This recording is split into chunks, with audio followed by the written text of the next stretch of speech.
आप देख रहे हैं सत्यहिंदी.com। एक नजर अब तक की सुर्खियों। पत्रकार गौरी लंकेश की हत्या के मामले में अभियुक्त श्रीकांत पंगारकर को महाराष्ट्र के मुख्यमंत्री एकनाथ शिंदे के नेतृत्व वाली शिवसेना में आज ही शामिल किया गया था कि इसके बाद विपक्ष की तरफ से बोले गए जोरदार हमले और विवाद बढ़ने के बाद शिवसेना की तरफ से पत्र जारी कर बताया गया कि श्रीकांत पंगारकर की नियुक्ति के आदेश को स्थगित कर दिया गया है। मीडिया रिपोर्ट्स के मुताबिक श्रीकांत पंगारकर को 2017 में गौरी लंकेश की हत्या के मामले में गिरफ्तार किया गया था। एसआईटी की जांच में पता चला था कि पंगारकर हत्या के मुख्य साजिशकर्ता अमोल काले के लगातार संपर्क में थे, लेकिन इस साल अगस्त और सितंबर में बॉम्बे हाई कोर्ट और कर्नाटक हाई कोर्ट ने उन्हें सबूतों की कमी के कारण राहत दी है। झारखंड में सीट बंटवारे को लेकर इंडिया गठबंधन के बीच मतभेद सामने आने के बाद आरजेडी ने अलग होकर चुनाव लड़ने की धमकी तक दे डाली है। दरअसल जेएमएम की तरफ से कम सीटों का ऑफर दिए जाने के बाद आरजेडी प्रवक्ता मनोज झा ने रांची में एक प्रेस कॉन्फ्रेंस कर कहा कि 12-13 सीटों से कम आरजेडी को स्वीकार्य नहीं है। झारखंड की 18 से 20 सीटों पर आरजेडी की मजबूत पकड़ है। मनोज झा ने कहा कि हमारा एकमात्र उद्देश्य बीजेपी को हराना है। हम इंडिया गठबंधन को नुकसान नहीं पहुंचाएंगे, भले ही हम झारखंड चुनाव में अकेले उतरें। हम 60 से 62 सीटों पर इंडिया ब्लॉक के उम्मीदवारों का समर्थन करेंगे। बिहार में होने वाले आगामी विधानसभा उपचुनाव के लिए आरजेडी ने महागठबंधन के 4 उम्मीदवारों की लिस्ट जारी कर दी है। लिस्ट के मुताबिक इमामगंज से रोशन कुमार मांझी उर्फ राजेश मांझी को टिकट दिया गया है। इसके अलावा पेलागंज से विश्वनाथ कुमार सिंह, रामगढ़ से अजीत कुमार सिंह और तरारी से राजू यादव को टिकट दिया गया है। आज रविवार को दिल्ली में रोहिणी इलाके में सीआरपीएफ स्कूल के बाहर धमाके की खबर के बाद दिल्ली की मुख्यमंत्री आतिशी ने भी सुरक्षा व्यवस्था को लेकर बीजेपी पर निशाना साधा है। आतिशी ने कहा कि रोहिणी स्थित एक स्कूल के बाहर बम धमाके की घटना दिल्ली की चरमराती सुरक्षा व्यवस्था की पोल खोल रही है। उन्होंने कहा कि दिल्ली में लॉ एंड ऑर्डर की जिम्मेदारी भाजपा की केंद्र सरकार के पास है, लेकिन भाजपा अपना ये काम छोड़कर सारा समय दिल्ली की चुनी हुई सरकार के कामों को रोकने में लगाती है। यही कारण है कि आज दिल्ली में 1990 के दशक के मुंबई अंडरवर्ल्ड के दौर जैसा हाल हो गया है। मुख्यमंत्री ने कहा कि भाजपा के पास न काम करने की नीयत है न काबिलियत। अगर गलती से भी दिल्ली वालों ने इन्हें दिल्ली सरकार की जिम्मेदारी दे दी तो ये स्कूल, अस्पताल, बिजली, पानी का भी वही हाल कर देंगे जो आज दिल्ली की कानून व्यवस्था का है। दिल्ली के उपराज्यपाल वीके सक्सेना ने सीआरपीएफ स्कूल के बाहर धमाके की खबर पर प्रतिक्रिया देते हुए ट्वीट किया कि आज दिल्ली में हुए विस्फोटों की बहु एजेंसी जांच चल रही है। मैं जांच की प्रगति पर लगातार नजर रख रहा हूं और आश्वासन देता हूं कि दोषियों को सजा मिलेगी। गजा में हमास द्वारा संचालित स्वास्थ्य मंत्रालय ने अपने ताज़ा बयान में कहा है कि उत्तरी गजा के बेत लाहिया में हुए इस्राएली हमलों में कम से कम 87 लोगों की मौत हुई है और 40 से अधिक लोग घायल हुए हैं। अपने ताज़ा अपडेट में मंत्रालय ने कहा कि कई लोग अभी भी मलबे के नीचे और सड़कों पर हैं, जहां पर एम्बुलेंस नहीं पहुंच पा रही है। वह इसराइल ने कहा था कि वह मारे जाने वालों की रिपोर्ट्स की जांच कर रहा है, पर उसे लगता है कि हमास के अधिकारी मौतों को बढ़ाकर बता रहे हैं। इस बीच मध्य पूर्व शांति प्रक्रिया के लिए संयुक्त राष्ट्र विशेष संयोजक टॉर वेंसलैंड ने कहा है कि गजा में कोई भी जगह सुरक्षित नहीं है। गजा में स्थिति किसी पूरे सपने जैसी है। ये युद्ध अब रुकना चाहिए। इसराइल के विदेश मंत्री इसराइल काट्स का कहना है कि ईरान ने इसराइली प्रधानमंत्री बेंजामिन नेतन्याहू के घर पर हुए हमले में हाथ होने से इनकार किया है, लेकिन इस हमले के लिए ईरान ही जिम्मेदार है।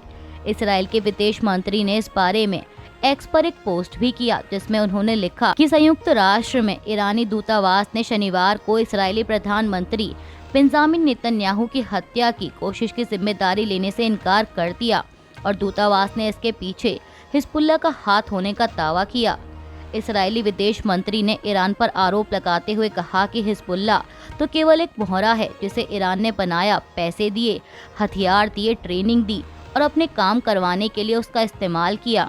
अब ईरान उसे अचानक से एक स्वतंत्र इकाई बता रहा है। यह झूठ ईरान की मदद नहीं करेगा। हमले के लिए ईरान ही जिम्मेदार है। आपको बता दें कि इस्राएली सरकार के प्रवक्ता के मुताबिक शनिवार को लेबनान की तरफ से किए गए ड्रोन हमलों में बेंजामिन नेतन्याहू के घर को निशाना बनाया गया था। इस्राएली सेना ने अपने ताज़ा बयान में कहा है कि उसने लेबनान की राजधानी बेरूत में हिजबुल्लाह के खुफिया मुख्यालय को निशाना बनाकर हमला किया है। आईडीएफ ने अपने बयान में कहा कि रविवार सुबह इसराइल की एयरफोर्स ने खुफिया जानकारी के आधार पर हिजबुल्लाह के खुफिया मुख्यालय के कमांडर सेंटर और हथियार बनाने की एक भूमिगत जगह पर हमला किया है। बयान में ये भी कहा गया है कि नागरिकों को मारे जाने से बचाने के लिए सेना ने कई कदम उठाए हैं, जिसमें स्थानीय निवासियों के लिए पहले से चेतावनी जारी करना भी शामिल है। इस्राएली सेना ने बताया कि उसकी वायु सेना ने अलहज अब्बास सलामा को मार दिया है, जो कि हिजबुल्लाह के दक्षिणी मोर्चे का वरिष्ठ कमांडर है। इसके अलावा सेना ने रादा अब्बास अवादा और अहमद अली हुसैन को मारने की बात कही है। आईडीएफ ने बयान में बताया है कि अवादा हिजबुल्लाह के वरिष्ठ संचार विशेषज्ञ थे और हुसैन हथियार निर्माण इकाई के प्रमुख थे। वहीं हिजबुल्लाह ने इन हमलों पर अभी तक कोई भी प्रतिक्रिया नहीं दी है। महाराष्ट्र में होने वाले विधानसभा चुनाव के लिए भारतीय जनता पार्टी ने अपने 99 प्रत्याशियों की पहली लिस्ट जारी कर दी है। बीजेपी ने महाराष्ट्र के उप मुख्यमंत्री देवेंद्र फडणवीस को नागपुर दक्षिण पश्चिम से प्रत्याशी बनाया है और महाराष्ट्र बीजेपी के प्रमुख चंद्रशेखर कृष्णाराव बावनकुले को कमाठी से प्रत्याशी बनाया गया है। इसके अलावा मंत्री गिरीश महाजन जामनेर से, मंत्री सुधीर मुनगंटीवार पल्लारपुर से, श्रीजया अशोक चौहान भोकर से, आशीष शैलार पांड्रे वेस्ट से, मंगल प्रभात लोढ़ा मालाबार हिल से, कोलाबा से राहुल नार्वेकर और सतारा से छत्रपति शिवेंद्र राजे भोसले को टिकट दिया गया है। झारखंड विधानसभा चुनाव के लिए इंडिया गठबंधन के बीच सीट शेयरिंग को लेकर मतभेद दिखाई दे रहे हैं। दरअसल आरजेडी सांसद मनोज कुमार झा ने आज एक बार फिर दोहराया कि जब 2019 का चुनाव यहां हुआ था तब हमारी पार्टी के राष्ट्रीय अध्यक्ष यहां थे। भारी मन से उन्होंने तब 7 सीटों पर सहमति जताई थी, क्योंकि वो बड़े दिल वाले हैं और उन्होंने कहा था कि भाजपा को सत्ता से हटाना लक्ष्य है। हम अपने लक्ष्य में सफल हुए। परसों 2024 के चुनाव के लिए सौहार्दपूर्ण माहौल में बातचीत हुई थी। हेमंत सोरेन वहां मौजूद थे। इस बात पर जोर दिया गया था कि हमें मिलकर चुनाव लड़ना है, लेकिन कल एक तरफा फैसला लिया गया। कहा गया कि 7 सीटें दी जा रही हैं। जब हम बाद में शाम को फिर से उनसे मिले, जिसे मैं बहुत सौहार्दपूर्ण नहीं मानता, तो सीटें घटाकर 3 से 4 कर दी गईं। इसलिए कल और आज की हमारी बैठक में तय हुआ कि हम 60 से 62 सीटों पर महागठबंधन की मदद करेंगे, लेकिन जहां हमारी मजबूत दावेदारी है वहां हम अपने प्रत्याशी उतारने पर विचार करेंगे। आपको बता दें कि झारखंड में कुल 81 विधानसभा सीटें हैं। पश्चिम बंगाल में मुख्यमंत्री ममता बनर्जी के नेतृत्व वाली तृणमूल कांग्रेस ने आज रविवार 20 अक्टूबर को 6 सीटों पर होने वाले विधानसभा उपचुनाव के लिए उम्मीदवारों की लिस्ट जारी की है। आपको बता दें कि पश्चिम बंगाल की इन 6 विधानसभा सीटों पर 13 नवंबर को उपचुनाव होने हैं, जिसके नतीजे 23 नवंबर को सामने आएंगे। अब बात करें प्रत्याशियों की, तो उपचुनाव के लिए टीएमसी ने सिताई से संगीता रॉय को टिकट दिया है। वहीं मदारी हाट अनुसूचित जाति की आरक्षित सीट से जयप्रकाश तोप्पो को, तालडांगरा से फाल्गुनी सिंघा बाबू, मेदिनीपुर से सुजॉय हाजरा, हरोआ से शेख रबीउल इस्लाम और नेहाटी से सनत डे को टिकट दिया गया है। दिल्ली में रोहिणी के प्रशांत विहार इलाके में सीआरपीएफ स्कूल के पास आज रविवार सुबह एक जोरदार धमाका हुआ, लेकिन इसके कारण कोई हताहत नहीं हुआ है। दिल्ली पुलिस ने एक्सप्लोजिव एक्ट के तहत एफआईआर दर्ज की है और वहीं अब आम आदमी पार्टी ने दिल्ली की सुरक्षा व्यवस्था को लेकर सवाल खड़े किए हैं।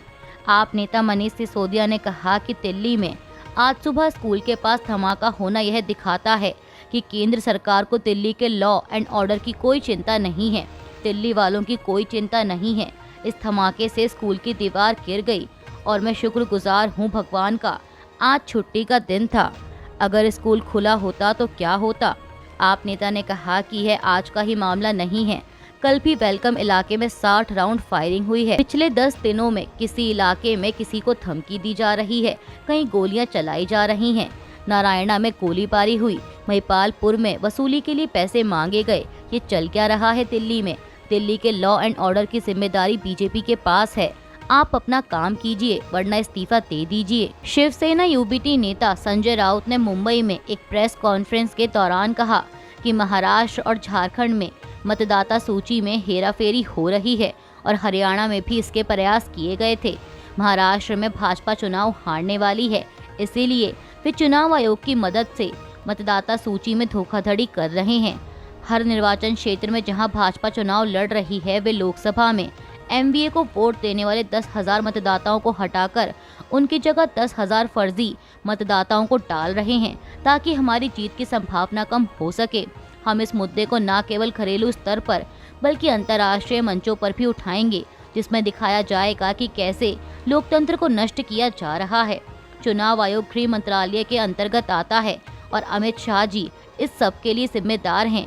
संजय राउत ने कहा कि अगर आप इस तरह की धोखाधड़ी जारी रखेंगे तो देश पहले जैसा नहीं रहेगा।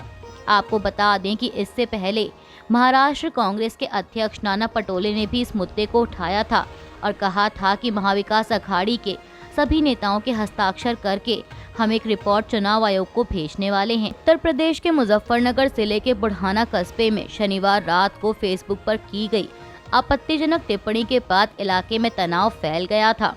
इस मामले में अखिल त्यागी नाम के एक युवक की तरफ से सोशल मीडिया पर की गई आपत्तिजनक टिप्पणी के बाद यहां मुस्लिम समुदाय के लोग सड़कों पर उतर आए। हजारों की संख्या में सड़क पर उतरकर हंगामा कर रहे मुस्लिम समुदाय के लोगों की पुलिस के साथ धक्का मुक्की होने के बाद भीड़ बेकाबू हो गई। हंगामे को देखते हुए मौके पर भारी पुलिस बल तैनात कर दिया गया और आला अधिकारी भी मौके पर पहुंच गए। मीडिया रिपोर्ट्स के मुताबिक पुलिस ने अभियुक्त अखिल त्यागी को गिरफ्तार कर लिया है और उग्र भीड़ ने त्यागी की दुकान और घर पर पथराव भी किया। पथराव करती भीड़ का वीडियो भी सामने आया है। इस मामले में समियत उलेमाए हिंद के नगर अध्यक्ष आस मोहम्मद की तरफ से मुकदमा दर्ज कराया गया है। पूरे मामले में कुल 3 मुकदमे दर्ज किए गए हैं। पहला मुकदमा आपत्तिजनक पोस्ट कर माहौल खराब करने वाले व्यक्ति के खिलाफ, दूसरा मुकदमा भीड़ की ओर से किए गए पथराव के मामले में 20 से 25 अज्ञात लोगों के खिलाफ और तीसरा मुकदमा 500 से 700 अज्ञात लोगों के खिलाफ भीड़ एकत्र करने, अफवाह फैलाने और नारेबाजी करने के आरोप में दर्ज हुआ है। भारत और न्यूजीलैंड के बीच बेंगलुरु में खेले गए पहले टेस्ट मैच में न्यूजीलैंड ने 8 विकेट से जीत हासिल की है। बता दें कि न्यूजीलैंड को इस टेस्ट मैच के आखिरी दिन जीत के लिए सिर्फ 107 रन बनाने थे। बेंगलुरु में खेले जा रहे इस टेस्ट मैच में भारतीय टीम पहली पारी में महज 46 रनों पर ही आउट हो गई थी, जिसके जवाब में न्यूजीलैंड ने अपनी पहली पारी में 402 रन बनाए थे। वहीं दूसरी पारी में बैटिंग करने उतरी भारतीय टीम ने वापसी करते हुए सरफराज खान के शतक की बदौलत 462 रन बनाए और न्यूजीलैंड पर 107 रनों की बढ़त हासिल की। और अब 5वें दिन बैटिंग करने उतरी मेहमान टीम ने 2 विकेट के नुकसान पर लंच से पहले ही जीत हासिल कर ली। अभी के लिए बस इतना ही। बाकी की खबरों के लिए जुड़े रहिए सत्य हिंदी.com के साथ।